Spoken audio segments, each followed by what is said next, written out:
Today on Bridges, we are going to talk about parenting again.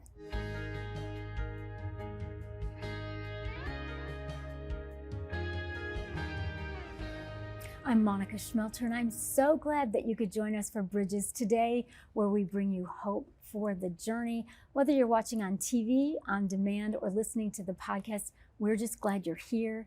Today, we're going to talk about grandparents parenting children.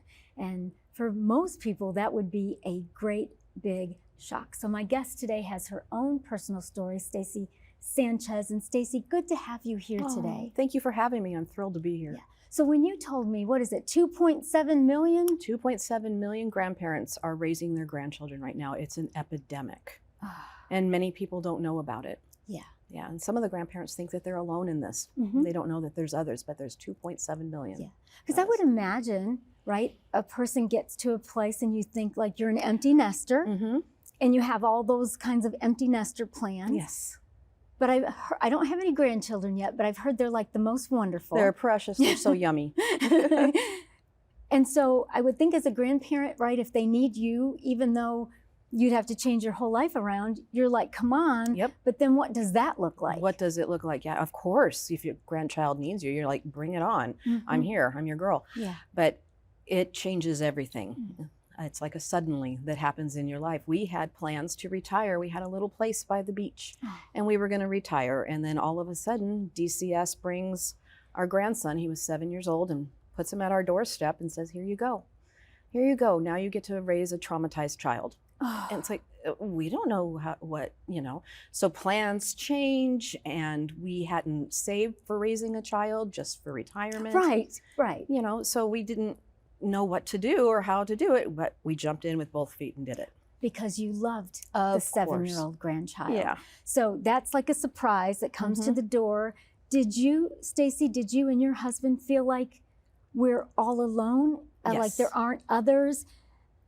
I would imagine like there might be some anger or resentment to your adult child. Yes, and my child, we got when she was 3, and we raised her as our own. She's my husband's niece, and so she came with a lot of trauma and baggage that didn't get healed. And all doctors said, just love her, but love wasn't enough. She didn't heal, and so she perpetrated onto her son. And so then we started raising him with all that trauma. And yes, we felt very alone. And we felt very angry. And I remember having a conversation with God about how angry I was. And I just let him have it. Thank God he can handle it. Yeah. And I just said, what in the world? I just raised my daughter, and that was horrible. And now you want me to do this again? And I didn't do a very good job, I don't think, because look how she turned out. Oh. So he and I had a few minutes, and I was just broken before him.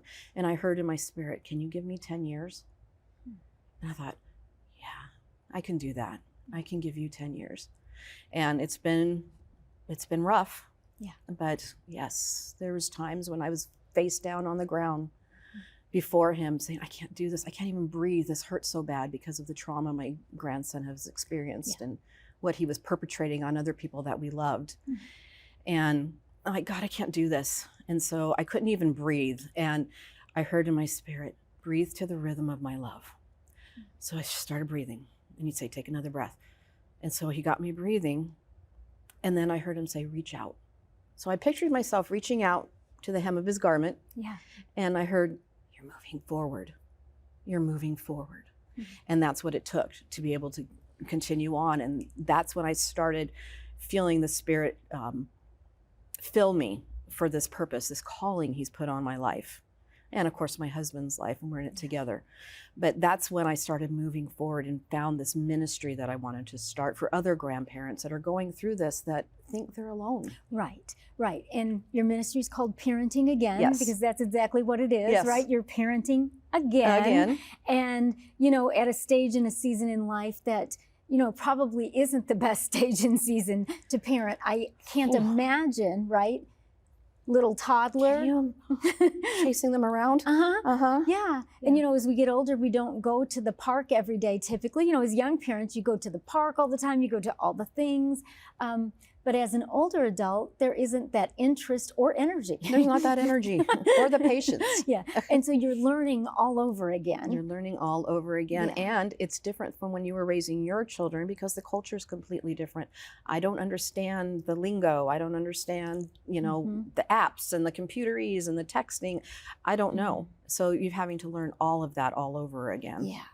And to have to do that in isolation, Yes. right? And to feel, I don't know, guilt or whatever, like when you look at your daughter and you think, well, I didn't parent so well, but I'm sure that you did. Did the best I could. Well, that's all any of us Right. can do. Right. And it's hard, Yeah. and we have this vision, I think, sometimes of people, Stacy, that like every family, especially the Christian ones, are just really perfect. And it all just falls together. And, we grow up and we get married and we think, let's have kids. Let's have kids. It's going to That'd be wonderful. Oh, so much fun. And then you find out it is wonderful. Yes. Okay, but it's a lot of work. A lot of work. And sometimes there are tears. Yes. Many tears. Yeah, tears. And not tears necessarily because of anything we've done, just that we live in a broken world. And so you start breathing and you step out. And what do you find? What do you learn with parenting again? What did you see? What did I see?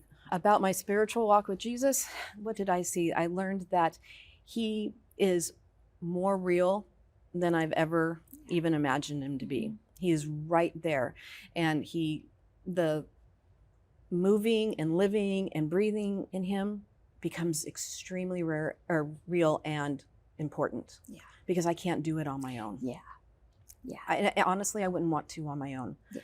I just can't. Yeah. So. And that's the one thing sometimes that heartbreak and trauma and something that's bigger than us, those can be the things that teach us you can't do any of this on your own. Like to be totally dependent on him. Like we say that all the time, right? In songs, I surrender all, I trust him. When your world falls apart, then you find out how much we really trust him and how real that he is. Yeah. And what you're saying is you woke up to the fact that he's so real. So real. That even in this situation that you would have preferred not happen. I mean, you would have preferred that your adult daughter would just be whole and able to parent and to do those things. But yet that wasn't your story. No. And so when you meet other grandparents that are in this, what do they say? Some of the same things. They feel very lonely. And some of them are doing it without Jesus, which breaks my heart. Yeah. And so the pain, the guilt, the anger, there's a lot of that. And it breaks my heart for them. Yeah. Because I think, as you talked about, okay, so if you're parenting again, you don't know the lingo, right? You don't know that culture, all the computer things. Like I think today children get cell phones like the moment that they're born. I do think that could possibly happen. Yeah. So you don't know that part and you're dealing with that and possibly anger. Oh. And you've got to process through that and raise this child the best that you can without having that anger spill on them. And you don't want them to know that you're angry with your adult child because then they feel like their parent is bad. Yes, and it's part of them, so they feel like they're bad. Exactly, so you have this whole battle going on inside you that you don't want to spill out onto a traumatized child. These children have seen things that adults shouldn't even have seen. My poor grandson has experienced so much of life that I didn't even know existed. So you don't want that to spill out onto him because he's trying to heal as well. So there's this battle that you have to take to the Lord. Yeah. And you have to say, I need help because I am struggling here and you're the only one that can heal me. Yeah. And so did God kind of walk beside you through that process of your anger and your guilt to help you get to a better place? Yes, of course. My anger stopped when he gave me purpose. He gave me purpose in this and I felt this was a calling on my life. And that's when I thought, okay, I can do this. This is what you have for me right now. It might not have been what I chose, but I have a purpose here and I'm going to walk that out. Because we think sometimes, Stacy, right? We're going to retire and you've got this little place on the beach and this is what you're going to do. That's what I'm going to do. And then there's that interruption, right? And it's unwelcome. Like nobody wants that. And it's also trauma. It's all of that. And yet in that, God births in you a purpose and a vision to help others that are going through the same thing or very similar, I've reached out on social media and I just told people, okay, Stacey Sanchez from Parenting Again is coming. What questions do you have? And I was heartbroken really at some of the questions. So one grandmother shared that she and her husband are parenting again due to the adult child's addiction. Yeah. And she was wondering, you know, is that like the main reason? Like, what are the reasons people find themselves in this situation? Yeah, that's one of the top reasons. Statistics show that it's drugs, opioid epidemic, and now with fentanyl coming in, it's just put it over the top. They're getting addicted so quick. And then also the deaths of parents because of that. Yeah. And then the mental health and imprisonment of parents. So it's all that basically wrapped around drug use. Yeah. And people don't realize that with fentanyl, okay, addiction can happen much quicker than what you think. Exactly. And people don't realize, like, you don't have to be doing that for years. Like, it's quick Right away. because these are very, very powerful drugs, and they're killing people and they're breaking families apart. Yes. And it's just, you know, it's awful. And so you would say that's probably one of the primary reasons. That's one of the primary reasons, yes. So another woman reached out and I really understood what she was saying. She's like, I'm older, right? And I love my grandchild and want them to have all of the opportunities. But like, I'm older, so I have older friends. Right? Yeah, right. So my grandchild's around the older friends instead of, right, if they're with parents, they would be around younger people. And she was wondering kind of long term, does that deprive the grandchild? Would the child not get like the full experience of being young? Right, that's a great question. I hear that all the time. Actually, studies have shown that children with older parents benefit from that. Oh. Yeah, because they're more stable in their themselves. Yeah. They're not rushing around trying to get a career going, and they're more present. Yeah. They have more time to focus on that child. So they have a benefit there. And I understand wanting them to be involved in everything and not have the friendships, but they're going to be okay. Yeah. They just need love. Yeah. Yeah. Just love is what they need. Yeah. And probably doing all those things all the time You don't want hasn't them really proven helpful. No, you don't want them over involved. Right. Yeah, because sometimes it's just like way too much. Yes. We've got to take a break. Okay. I want you to stay with me today on Bridges. When we come back, we're going to take more glimpse and talk about what happens when you are parenting again.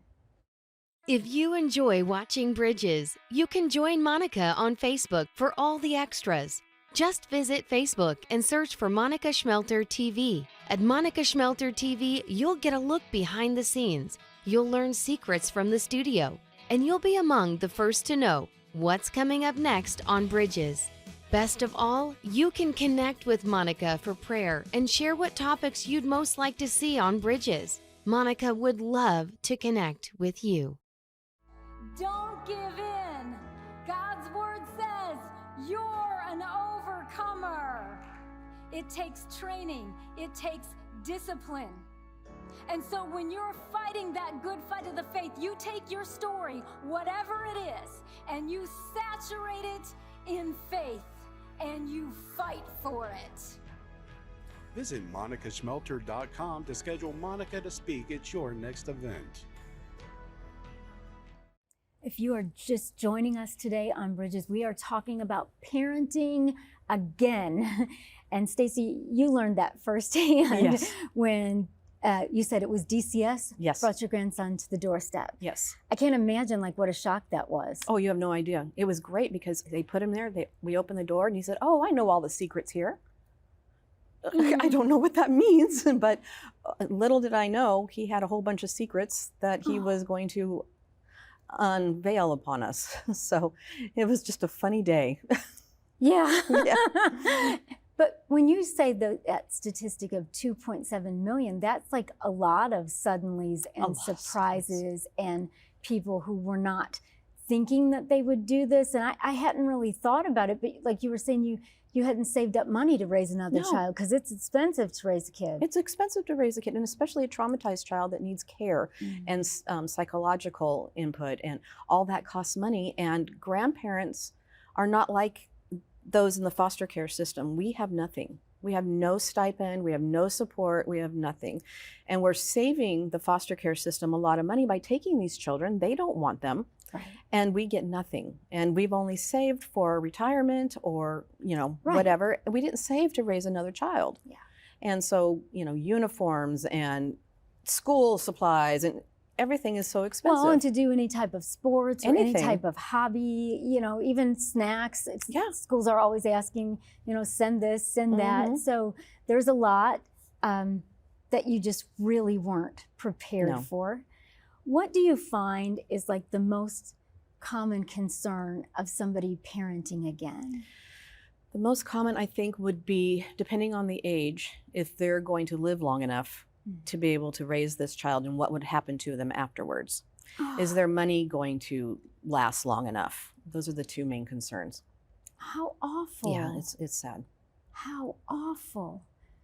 Are there ways that when they're parenting again that can be planned for, or how do you help people How in do you that plan for situation? that?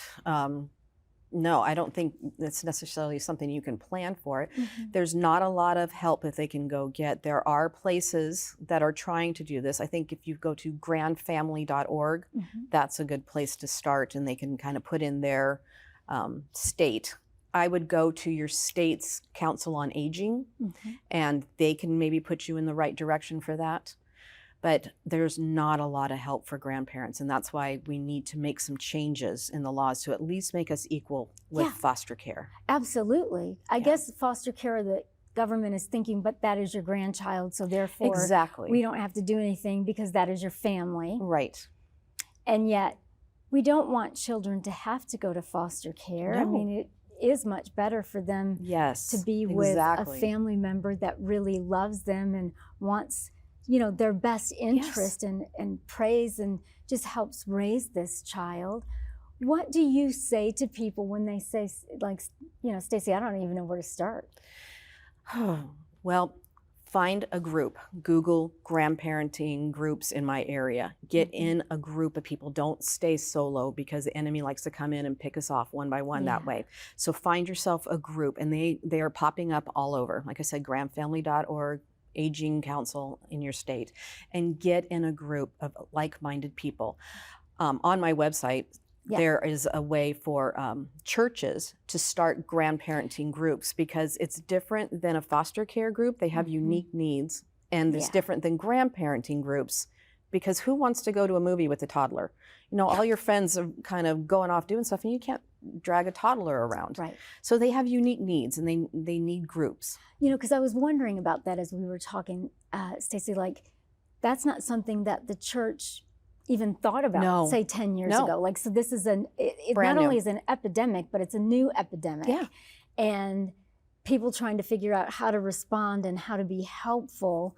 I mean, I don't think I've ever heard of a church having a parenting again group. No, it's just at the cutting edge of it, and a church that started this would be a pioneer. Yeah. There's some things you can do, like every church has missionaries that they support. Well, make grandparents parenting again one of those missionaries. We are the missionaries to the next generation, and we're right there in your church. Put it in your line item in your budget, because these grandparents need help. Or you can mentor them. Find somebody in the church that goes to school the same as a grandchild, and walk alongside those grandparents. Help them with the technology and the homework and the portals that you have to sign up for and all that. And all the passwords. Oh my gosh, and all the paperwork. It's so much. And so it's bewildering. Yeah. So you can do that as a church. That is very helpful. So if you make it a missionary field, a ministry, start groups. Like I said, they have unique needs. Yeah. Community. Community. Stacey, I think one of the hardest questions that I got when I kind of made that appeal was, okay, love my grandchild. Mhm. Of course, still love my Of adult course. child. Might be so angry at them, but still love them. Of course. How much do you let them in and out of their kid's life? Good question. How do you, I can't even imagine, like, as a grandparent having to make that decision. It's brutal. It's really brutal, but you do whatever you need to do to protect that child. That's your main mission. That is your ministry right there, is that traumatized child who needs you. So whatever you have to do to protect them, if that parent isn't safe, then you have to put up a wall between them to protect them from that. That would be what I would say. So what would be like some examples of when you say they're not safe? Mm-hmm. Like that. Are they still using drugs? Are they in rehab? Are they around people that they shouldn't be? Mm-hmm. What is their mental health like? You know, that kind of thing. If it's not safe for those children to be around. And sometimes, which breaks my heart, courts make us do that, make them have visitation or Yes. something like that. Yes. So in that case, I would be there as much as possible to run blocker Mm-hmm. and make sure the child is getting a very good counseling to help them process. I would think that all of this greatly impacted your prayer life. Oh, it's up to date, let me tell you. You know, because I'm just thinking about that. And when that one grandmother reached out, she loves her daughter. Yeah, I mean, her heart's desire would be that the daughter could take care of the grandchild. of course. But it's been proven several times that the daughter can't. Like, Right. that addiction thing, active addiction, pops back up, and then it's not safe anymore. Right. So that would be like extra turmoil on the grandparent and the grandchild, because the grandchild might want to see their mom. Of course. I always had this hope that my daughter would get it together and, you know, she would come back around, and I don't know what she's doing. I hope she's working on her testimony right now. So, So you don't have contact no, with her right now? I don't know what she's doing. I don't know.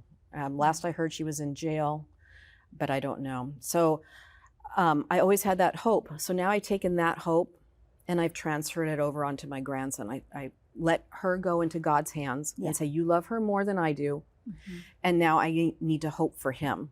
And I don't stop praying for her. That's Of not what I course. mean. But my focus now is on Right. this mission field. Because that's your assignment. Yes. Like, that assignment was brought to your doorstep. Mm-hmm. So he's your assignment. Mm-hmm. Your daughter is grown. Yep. And She's God's assignment. that's right. She's God's assignment, because you can't make her do No. anything as an adult. That's No. the whole thing. Yeah. Right? You can Or I pray. would. Yeah. Well, that's the whole thing, Yeah. right? Wouldn't people? Like, Yeah. if you could fix your adult Oh, children. I'd be so good at that. Yeah. Yeah. You know how to do it. Oh, don't yeah. you? Yeah. If she would just listen. yeah. If you just take my advice, Yeah. everything would be Everything's so fine. much better. And that's hard. Like, that's another level of hurt and Mhm. disappointment and concern in your life. Yeah. And some people don't like that saying, let go and let God, but I look at it like this. We're letting go of the things of which we have no control. Right. If we have control, then we could do what we're responsible to do, right? And what God asks us to Yeah. do. But you have to let go and let God. I mean, I guess you don't have to, but if you don't, you're going to go crazy. Yeah. If the child is completely out, you can't make them do anything, then you have to say, God, Yeah. God. she's yours, I'm yours, the grandchild's yours, and please work on her. And what you're saying is, I just want to focus on my grandchild and give him the best chance Yes. to grow up. Yes. Amen. And my focus and attention go there. And I don't even worry about that anymore, because I used to worry so much about how my daughter would turn out that I think, no matter how much I worry about him and how he's going to turn out, he's going to turn out. Yeah. One way or the other. So my Mhm. worry doesn't matter.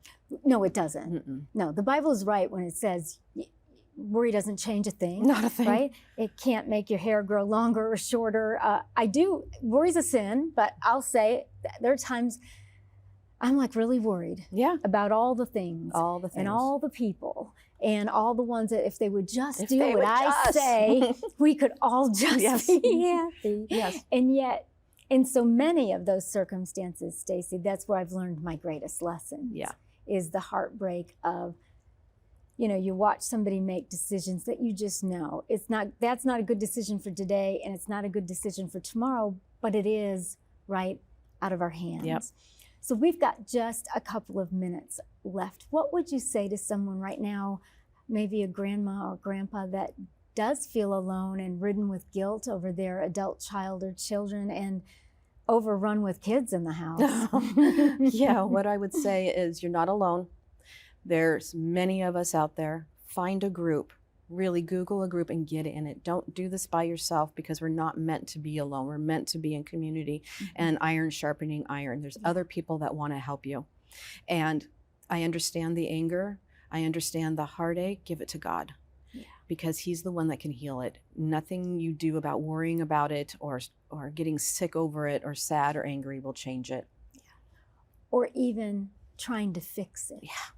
You can't fix it. You're just going to mess it up anyway. So just let God move and do what you can at the moment. Yeah. Because sometimes if we get out of the way, right, we give God room to work. Because I always look at it, the more that I have to control it, then I have to maintain it. Even if I can make it happen, I've got to maintain it. And that doesn't work. And I don't have time, energy, or the skill to maintain it. No. And like you said, you've got a divine assignment. Yeah. And you need to do that. So you're saying to grandparents then, Stacy, stay close to Jesus, let him heal your heart, give your adult kids to him, and focus on that assignment. Assignment, and don't forget to take time for you.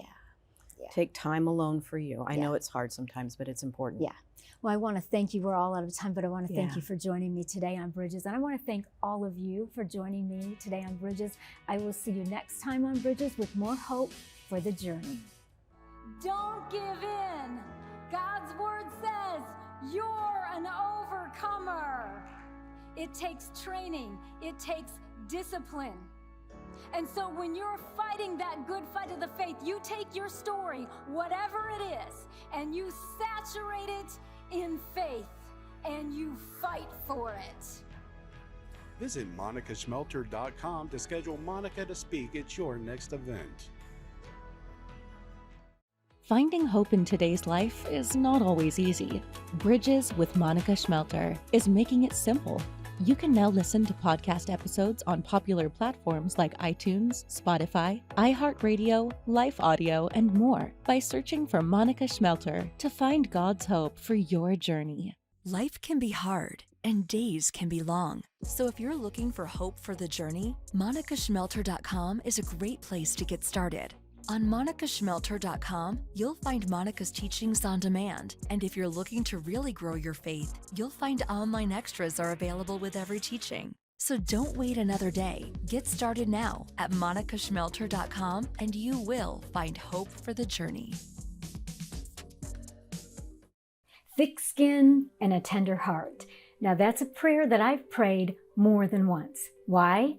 Well, because of words. You know, sometimes the careless words that people speak, sometimes the mean words that people speak on purpose, maybe even the he said, she said, and there's so much said that you cannot get to the bottom of it and work through it and understand and process what really happened and what really got said. In those cases, I pray, God, help me to have a thick skin and a tender heart. That way, I can love people well, and I can also live in peace. I'll see you next time with more hope for the journey.